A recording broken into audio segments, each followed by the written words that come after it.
Welcome everybody to the Fanmouth Daily Fantasy Baseball Breakdown for Thursday, May 15th. I'm Joe Marsh, joined today by Jeff Collins and Dave Del Grande. How are you gentlemen doing today? What's up? All right, we have a very small slate of games for the evening slate. There are 5 games tonight, so it's going to make it easy. We should be agreeing on a lot of stuff tonight. Starting with pitcher, there's only a few options. I think there's only a few different ways you can go. For me, the top option is Yordano Ventura.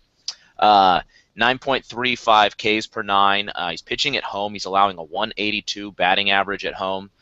He pitched well the only time he faced Baltimore this season. He threw 8 innings, didn't allow a run, struck out 8. He's, I believe, the 4th or 5th most expensive pitcher on Fanmouth, so I think he's a great value today.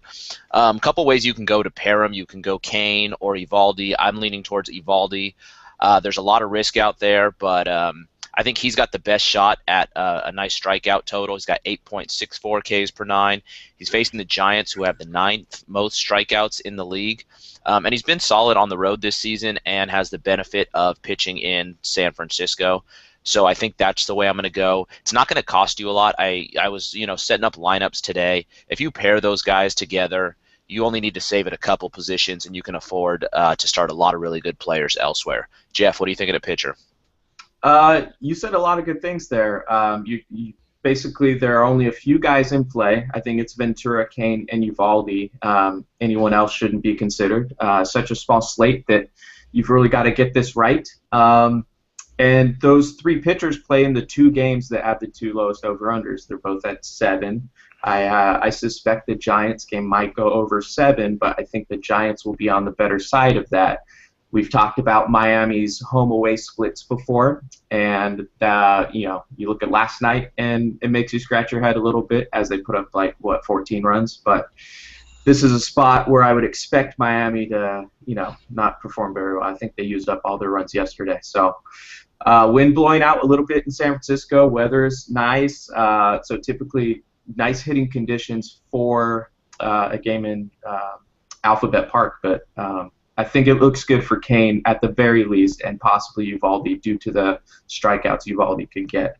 And then Ventura in Kauffman Stadium, he's pretty much a strikeout home run pitcher, right? But you can't hit home runs in Kansas City, so I think it sets up really well for him to get a bunch of strikeouts and get the win there. So you gave us 3 guys. Which 2 are you leaning towards Ventura starting? and Kane. Okay. I guess, yeah. Dave, how about you? I think you guys have said it all. I think that on a day like today, normally you might think about, well, there's no real outstanding pitcher, so let's save some money. But the game is saving it for you. You can go with the top pitchers today and still save money. Like you said there, Joe, I was working with lineups as well, and wow, you're going to end up with your pick of the litter in the lineups by picking pretty much any of these pitchers. Kane is my top choice pitching tonight, not because he's pitched particularly well this year, but they are at home. They are playing well. I like their chances of winning better than I like Kansas City's chances of winning. So I'm going to give you Kane as my number 1 pitcher, but Ventura will be my number 2. Yeah, I loved the Marlins last night. Even though they were on the road, that's a team that crushes left-handers. They're not as good against right-handers, so I think Kane is a good play as well. But Jeff, like you said, which 2 of the 3 you pick, may depend will sort of factor in huge into whether you're successful or not tonight. I don't think there's many other ways you really want to go, but you definitely do have to get that right.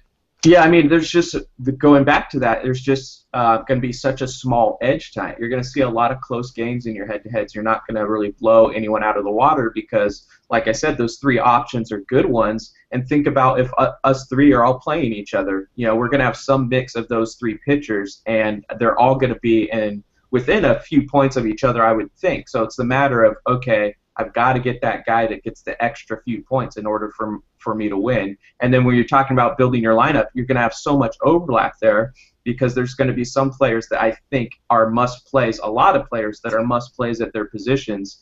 And the key is just going to be figuring out maybe the 1 or 2 positions to punt or spend a little bit down in. But we'll get to that soon. All right. Dave, why don't you kick us off at catcher? What are you thinking? Well, going in, I thought Perez was a great play. The guy's been hitting real well, and I like the matchup. But, I went back and I looked, wow, I still got money to spend. I can afford to put McCann in there. And so I think McCann's the top hitting catcher going tonight. You got in that Yankee game against the Mets, you got 2 minor league pitchers going, which is big time trouble, I think, on the Mets end against that Yankee lineup. So I'm going to get a lot of Yankees in my lineup tonight. I think McCann's going to be one of them. Yeah, we'll probably get it more into those two guys. They're both minor leaguers, decent pitchers, but there's a lot of unknown in those games, you know. But you got to think, God, if these guys couldn't crack the Yankees and Mets rotations, they can't be all that, right? Jeff, what are you thinking at catcher? I'd be a little scared of the left-handers in that game because the wind is blowing real strong right to left. So I think it'd be pretty hard for the left-handers to hit home runs. Maybe that's overthinking things. Like you said, the pitchers aren't anything special there. But I think at catcher, for me, it's going to be Buster Posey or completely punt and figure out who's going to be the cheapest catcher that night or something, you know, who looks like they're going to be a really good value. Because like I said, I think if you can find 2 or 3 spots to really go down and, you know, find a bottom of the barrel guy, then you can stack your lineup with pretty much the best players at the position or guys that I think are the best players at their position. So for me, it's Posey or punt. Yeah, I'm with both of you a little bit. I do like Salvador Perez hitting 405 over his last 9 games, and he hits lefties well. But I don't think there's a reason. There's a couple other positions I found where you can save a bunch of money. No reason to save here. I'm with Jeff on Buster Posey. He's hot right now, hitting 366 in the month of May. You know, a guy who hits well against righties, 314 with 5 homers this season against righties. So this is not the position that I'm choosing to save at. I am going with Posey. And the thing with Uvalde, too, you know, we talked about how he could be a good option, but he's the kind of guy who's going to throw 10 strikeouts and give up 2 home runs, you know. So just because you play Uvalde on a short slate like this, I wouldn't say that it's a bad idea to play a Buster Posey. Maybe Dave disagrees with me on this strategy. I don't know. I'm curious Dave's thoughts, but typically when you have a starting pitcher, you don't want to take anyone on the opposite side of that. But today, I think it could be a good spot for that reason. I agree with exactly with what you said there. I will almost never go with a guy against my starting pitcher, but you almost have no option tonight. I mean, there's only 5 games, so you're you're pitching 2 pitchers. So if you use that strategy, you're cutting out a whole lot of guys, you know, who are probably worthwhile on a night like tonight. So I think that strategy has to be thrown out the window tonight.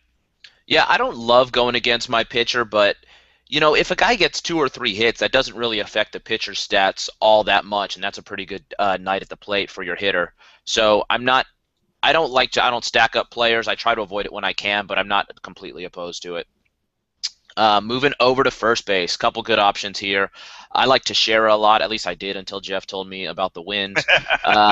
He's been red hot lately. He's hitting 300 with 5 home runs in the month of May.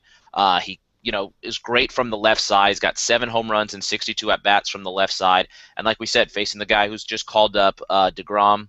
So I think that's a great matchup for him. I'm going to have him in my lineup, but then I'm also going to use Cron at utility. He's been crushing the ball. He's hitting 462, 1308 OPS against lefties. Bedard has been good to start the year, but I don't think that he's going to continue that. I think he's about due for a bad start, so I do like a few Angels today. A bit of a gut call there saying, hey, I don't think this is going to continue. I think at some point he's going to start to get lit up. So I'm going to use both of those guys to help me build my lineup. Dave, what are you thinking at first base? You maybe have a similar idea. Well, I think this is going to be the case all the way down the line, like Jeff was saying earlier. We're going to have a lot of duplication. But this is a position where we might differ a little because I think there are 4 good options. I mean, Lind, how can complain about the season that he's had, over 1,000 OPS for him against right-handed pitching. They're at home tonight. Salazar's pitching for Cleveland. I mean, it's a good matchup, if not for the fact that, wow, Teixeira's got a good matchup as well. Pujols is facing what I would consider to be a very mediocre left-hander. You mentioned Cron as well, who's a guy that, if you play him and save money if you need to do it, I'm not sure you have to. I think all 4 of those guys, you can make a case for all 4 of them. I'd say my number 1 choice out of that group is Teixeira. He's not only been hitting well lately, but he's been hitting home runs lately. And I, push comes to shove, I'm going to look at who they're batting against tonight, and I just see a minor leaguer pitching on the other side tonight. So and a hot hitter. So I'm going to go with Teixeira there. Yeah, I have Teixeira as my home run pick today. You mentioned not having to save money. For me, I had to save money somewhere. I went with Cron and Solardi, and then I was able to select, among the best players at all the other positions. So that's where I chose to save money. Jeff, what are you thinking at first base? Yeah, like I said, there's probably 2 or 3 spots that you need to save money, and then from there, it's your choice of the litter. And I think first base is actually probably going to be the key position besides pitching. Pitching I always feel is the key position, especially today. But with first base, there are legitimately, I think, maybe even 5 good options, and I don't know if I'm even considering a couple of the guys that you guys are. You've got all the hitters in the Rogers Center you've pretty much got to consider. I think, from Edwin Encarnacion to Juan Francisco is 6,700. Bottom of the barrel guy there that's, hit a couple home runs in his last few games and has as much potential as any of these guys, averaging 5.3 fantasy points per game. That's more than Chris Davis, more than Encarnacion, right around where Pujols is. Teixeira, I'm not too worried about the wind. I brought that up just as like a kind of a nitpicky thing. It's blowing right to left. It's not blowing straight in from right to home plate, so it's not like it's going to kill every ball. But he's just, for me, Teixeira is not extremely exciting. I would narrow it down to an Edward, probably one of the Rogers Center guys, an Encarnacion or a Juan Francisco. Yeah, I think Encarnacion's a great play tonight as well. Moving over to second base, Dave, kick us off there.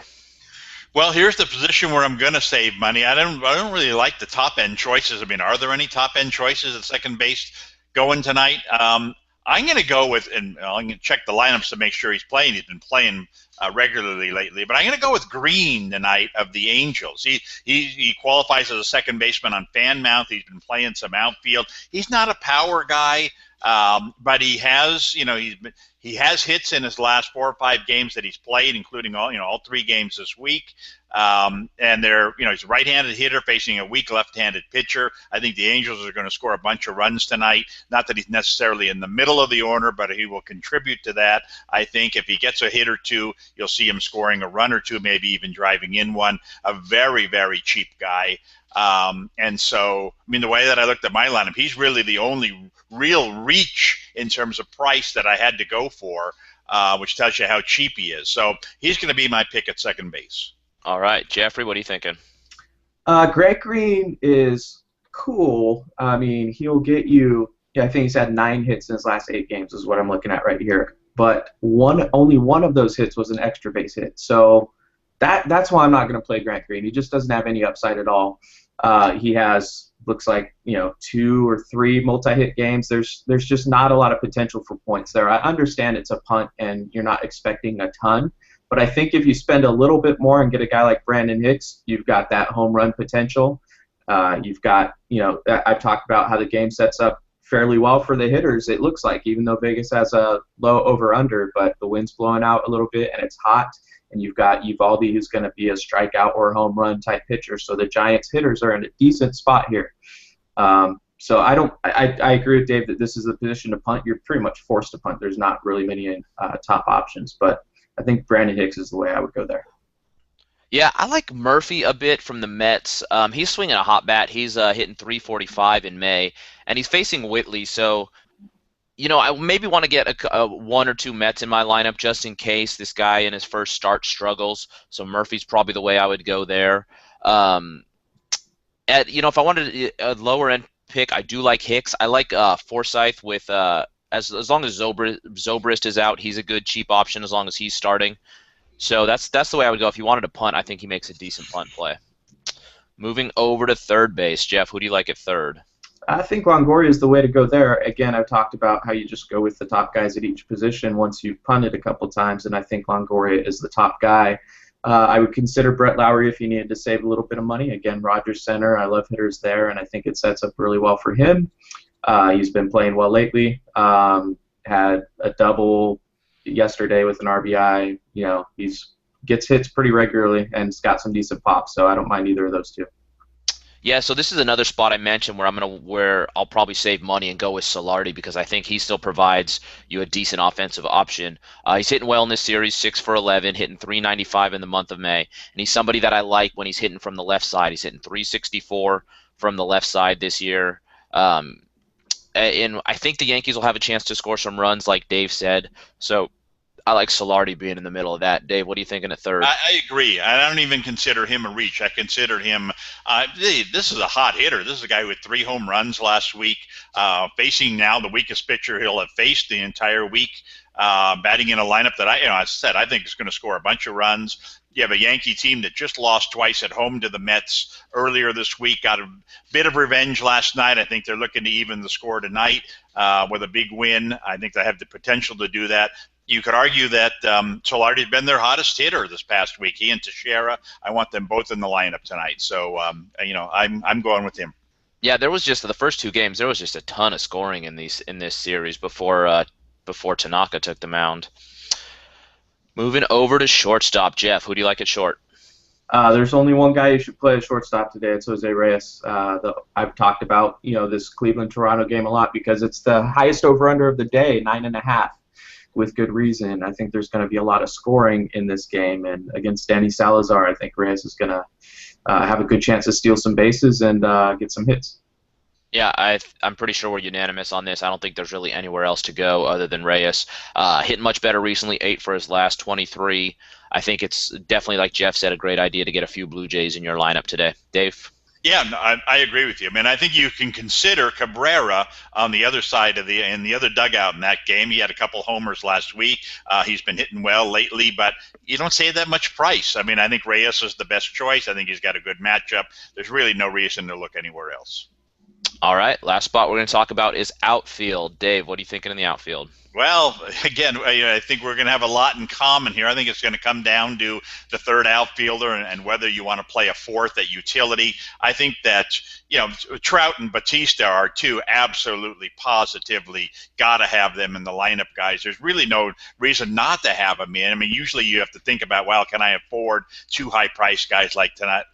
I think that tonight, most everybody is going to be able to afford them, and I think you're going to see them in most of the lineups. The question now becomes who's that third guy and who's that fourth guy.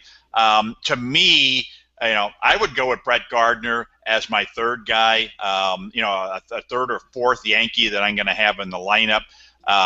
He's been playing very well lately. He's been one of their hotter hitters. I think he's going to be a big part of their offense tonight.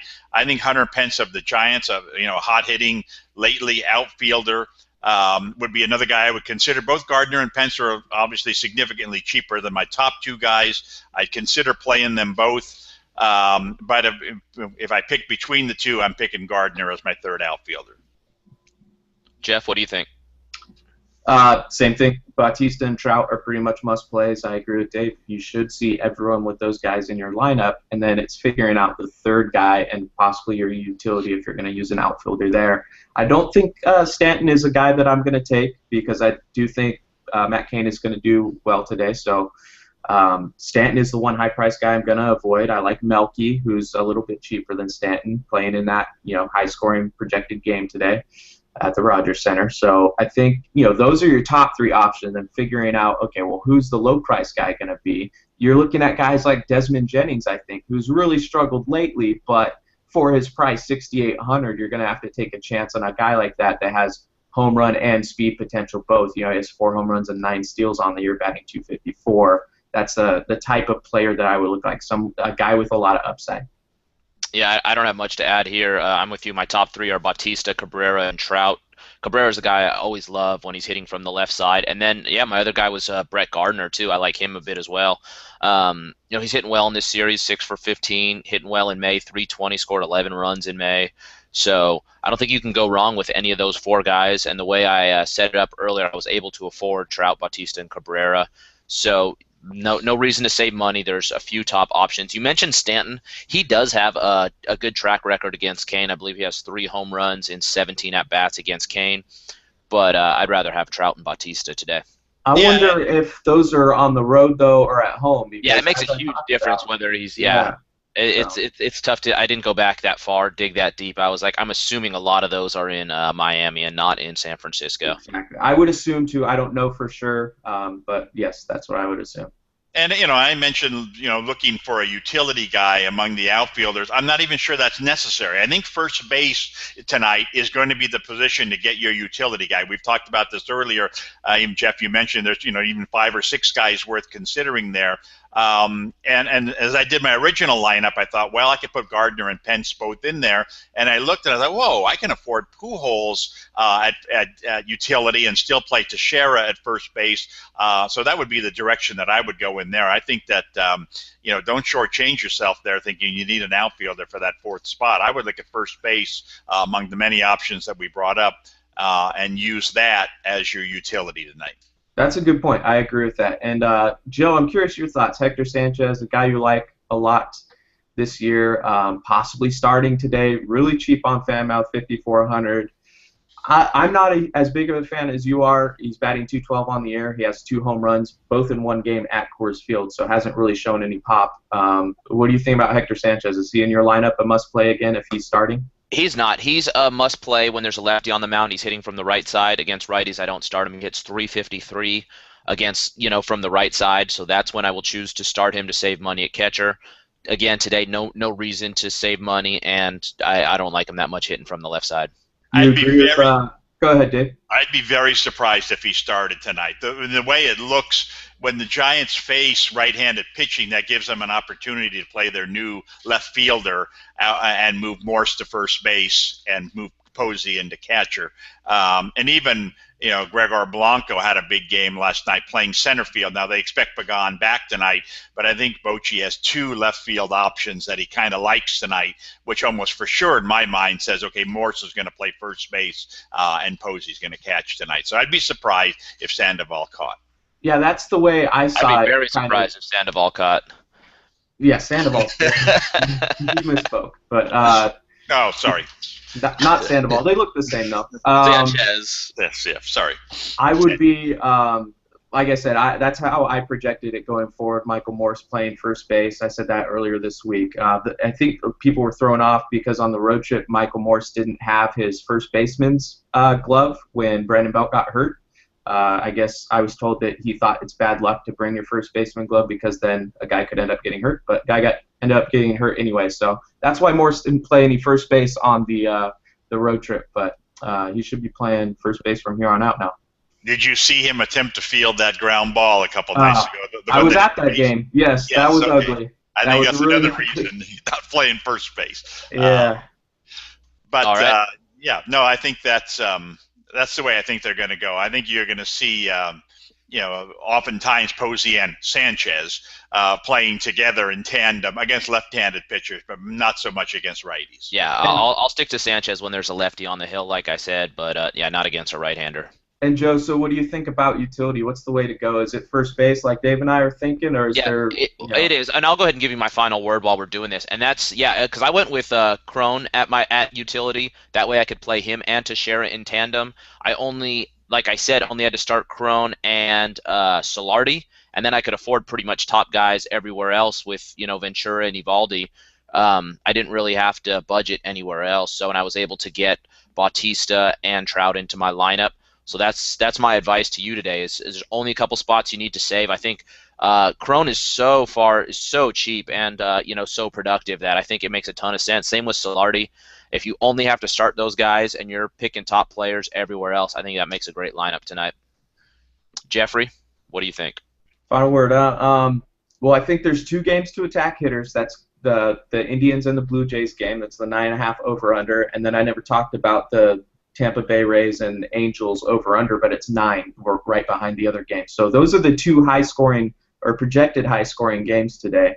And we talked about a lot of Rays and Angels and Blue Jays and Indians that you should play. That's pretty much what your lineup should consist of, maybe mixed in with a couple of Giants. And then your pitching should be based around those low-scoring games, which there are 2 that are projected to be an over/under of 7. And that's the Baltimore-Kansas City Royals game where we talked about Ventura, and the Miami Marlins San Francisco Giants game where we talked about Evaldi as a possibility for his strikeout potential, though he might give up some home runs, and then Matt Cain, who I think should dominate this game and get the win, with Miami's splits being pretty poor on the road. So that's how I would construct my lineup, with attacking specific games for hitters and specific games for pitchers. Dave, what are you thinking? Well, I agree with Jeff there, with one exception, is I would definitely throw the Yankees-Mets game in there as a hitter's game. I mean, one minor league pitcher pitching in a major league game is one thing, but the Mets pitched a minor leaguer last night, and tonight they're not even going with their minor league ace. They're going with their minor league number 2 against one of the best offensive teams in the game, and like Joe said earlier, when they played Monday and Tuesday night, they played 2 high-scoring games, and that's with real pitchers in there. Tonight, I think there's a potential for a very high-scoring game there.